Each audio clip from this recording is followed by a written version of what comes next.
আমেরিকার president Donald Trump দাবি করেছেন, ইসলামাবাদে আলোচনা ব্যর্থ হওয়ার পর ইরান আবারও আমেরিকার সাথে যোগাযোগ করেছে।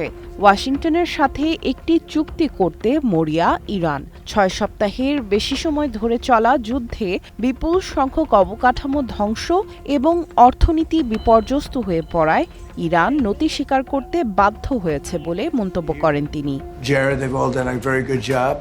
স্থানীয় সময় সোমবার ওভাল অফিসের বাইরে এক সংবাদ সম্মেলনে এসব কথা জানান ট্রাম্প। তিনি বলেন, চলমান দ্বন্দ্বের মূল কেন্দ্রবিন্দু হল ইরানের পারমাণবিক কর্মসূচি। ইরান কখনোই পারমাণবিক অস্ত্র তৈরি করতে পারবে না বলে হুঁশিয়ার করেন তিনি। বাংলাদেশে এলো এই প্রথম টাচলেস আরএকএস সেন্সেশন ওয়াটার ক্লোজেট।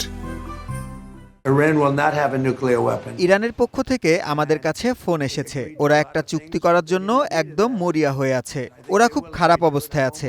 আমি একটা কথা পরিষ্কার করে দিই, ইরান কখনোই পারমাণবিক অস্ত্র বানাতে পারবে না। আমরা অনেক বিষয়ে একমত হয়েছি, কিন্তু এই একটা বিষয়ে ওরা রাজি হয়নি। তবে আমি নিশ্চিত ওরা শেষ পর্যন্ত মেনে নেবে। আমরা কোনো দেশকেই পুরো পৃথিবীকে ব্ল্যাকমেইল করতে দেব না। ওরা ঠিক এই কাজটাই করছে, পুরো বিশ্বকে ভয় দেখাচ্ছে। আমরা এটা হতে দেব না। চায়নার সাথে আমাদের সম্পর্ক খুব ভালো। ওরাও চায় এই সংঘাতের শেষ হোক। আমিও এটা শেষ করতে চাই।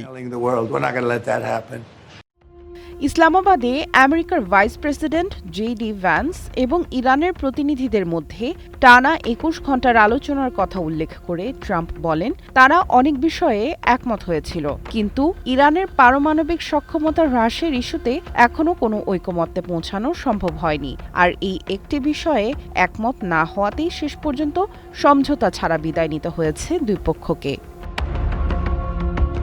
তবে চুক্তির জন্য আমেরিকার সাথে যোগাযোগের বিষয়ে এখন পর্যন্ত কোনো মন্তব্য করেনি ইরান। সামিয়া জান্নাহ, ওয়ান ইন্টারন্যাশনাল ডেস্ক।